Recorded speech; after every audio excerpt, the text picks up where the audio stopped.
Of Senator. Yeah, I just want to make it clear, Mr. Presiding Officer, na yung threat na yon, yung Romanov na salita, it was used to warn as a threat to the first family. Oplan Romanov. Nakakatawa lang ito ha.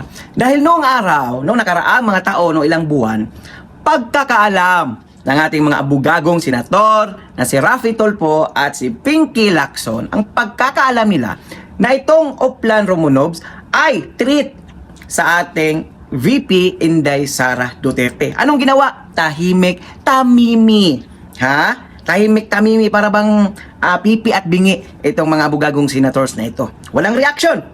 Now, dahil nabaliktad yung story, yung Oplan Romanovs di umano na nabanggit ni Mayor Baste Duterte ay patungkol po ito sa pagbabanta o treat sa mga Marcoses family. So ngayon, ang ginawa ng mga ulupong ng mga abogagong senator, nako po, nagsireaksyonan na. Ha? Yung katahimikan nila, wala na. Ha? Dahil ngayon, nagpabida-bida na naman sila na dapat daw ito ay bigyang pansin ng NBI. Hindi nga nabigyang pansin ng NBI dahil walang katotohanan. Yung Oplan Romanovs. Ha? Kita nyo dito mga kuys. So, anong feeling? Ha? Anong feeling ng itong mga balingbing, itong mga kuys, mga gayas? Itong mga malita, buwis na itong mga kuys, mga gayas. Anong sinyo? Panoorin po natin ang kabuuang video para malaman nyo po. Ha? Pakikomento po ng inyong mga opinion o reaction sa comment section ng ating video. Don't skip. Laking tulong po yan sa ating friends para like and shares and subscribe sa ating YouTube channel na Dority at sa ating Facebook page na Dority 2.0 YT. So without further ado, let's begin. Pakinggan po natin itong mga ulupong hulog sa bitag. I just want to make it clear, Mr. Presiding Officer, na yung threat na yon, yung Romanov na salita, it was used to warn as a threat to the first family. The word Romanov came from the mouth of Mayor Baste Duterte, na para bang binabantaan niya yung first family. You follow me, Mr. Witness? Yes, sir. Tama po yun. Thank Tama you. po yun. Of Senator Judge Lacson. Thank you, Senator Judge Villanueva. I just want to pursue the point raised by Senator Judge Raffy Tulfo and the The others. gentleman may proceed and he has to. I don't know about the other senator judges, pero until today, when Senator Judge Raffy Tulfo clarified Opo. na yung palang Oplan Romanov, a threat against the first family. Yes, sir. Ang impression ko since last week, nung pag-uusapan natin yung Oplan Romanov, a threat ito against the Vice President. And since sabi nyo, part ng investigation ninyo, open source, di ba? Yes, sir. Opo. Yung bang speech ni Mayor Baste Duterte sa Maisog, naging part ba ng open source nyo yun? Part In of, this particular investigation that you conducted? hindi po siya nag-form part as... So kulang yung inyong open source information. Hindi po kami nakafocus sa Romanov, Your Okay. Honor. Okay. Was it also your impression na yung threat do sa Romanov was directed against VP Sara until today? I don't... Please be honest. Yeah. Don't be ashamed. Yeah, I don't think so, Your Honor. Kasi unang-una, ang context ng Operation Romanov against the first family. I know. So it definitely against the President and his family, Your Honor. Ngayon, nung tinanong ho siya ni Princess Maui, doon nga kami nagtaka. Anong ibig sabihin ng Romanov? Anong context niya ng Romanov? Bakit against sa Vice President?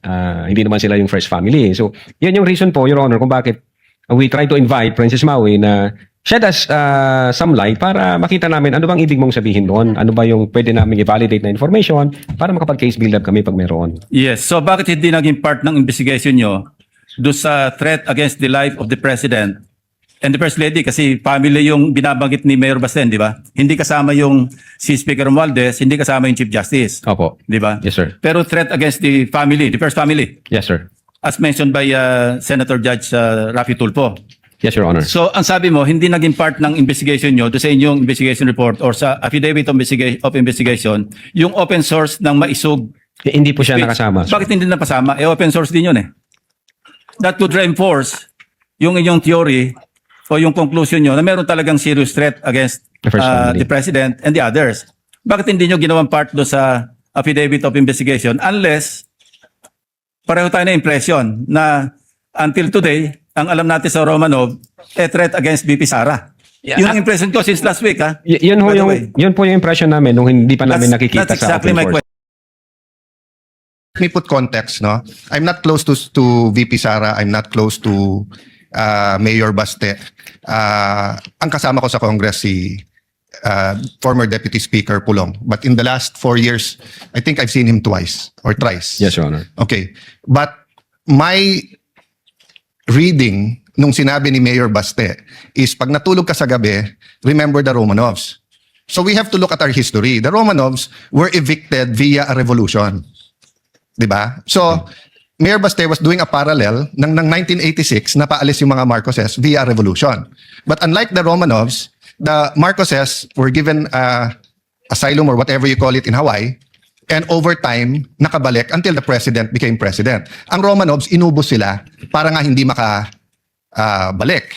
Now, if Mayor Baste was making Romanovs uubusin kay Marcos, di dapat na-offend si Senator Judge Amy Marcos because she's a Marcos. No? So, secondly, if he made that threat, so if he was saying, may Oplan mo, Romanov or Maro-Romanov kayo, I'm sure the PNP or the Presidential Security Command, the National Council, would have filed a case against Baste. So I just want, it's fair that you mentioned him, it's fair sa investigation mo, but I don't think we should draw a conclusion here that Mayor Baste was threatening the first family because remember, there's a thin line between a warning and a threat. So pag sinabi ko sa iyo ngayon, witness, pareho tayong abogado, kumpanyero, pareho tayong taga-Ateneo, mag-ingat ka sa sasabihin mo. That could be a fair warning. That could be not a threat, di ba? But kapag ka may threat talaga na pinarating ko sa iyo, pag hindi ko gusto ano mo, kakasuhan kita, that could be a illegal threat, di ba? Pero pwedeng warning. So I just want that on the record, Mr. Presiding Officer, Mr. Senate President, because everyone's watching, and in the same manner, we have to be fair to the first family. We have to be fair also to Mayor Baste and to the Dutertes, that rather than draw a conclusion that there was an actual. So the Council for Defense was making a distinction, mentioning Romanov and Oplan Romanov are two different things. It may be the same, may be different thing. For all we know, narinig ni Mayor Baste na sila Iro Romanov, kaya binanggit niya pabalik. We don't know. I don't know. I haven't discussed it with anyone. I haven't discussed it with the few senators na kaibigan ko dito. So let's just be circumspect and careful from making conclusions. But as far as it is relevant, Mr. Presiding Officer, I appreciate the answer of the witness. Thank you. Thank you. Go thereafter, Senator Padilla. Yo, yo! Dudoy 2.0 Sa vlog na to, wag kang bibitaw, bro. Yeah, yeah, let's go! Yo, yo! Dudoy palaging andito. Balitang totoo, walang plastikan dito. Sa politika o simpleng usapan, hatid ay vlog, diretsong katotohanan. Dudoy 2.0 Laging trending ang kwento. Sa YouTube, hanap mo to. Political vlog na swak sa'yo. Para makiride, wag na magpahuli. Sa bawat issue, may banat si Dode. Wala na, seryoso pa. Dodoy 2.0, siguradong panalo ka.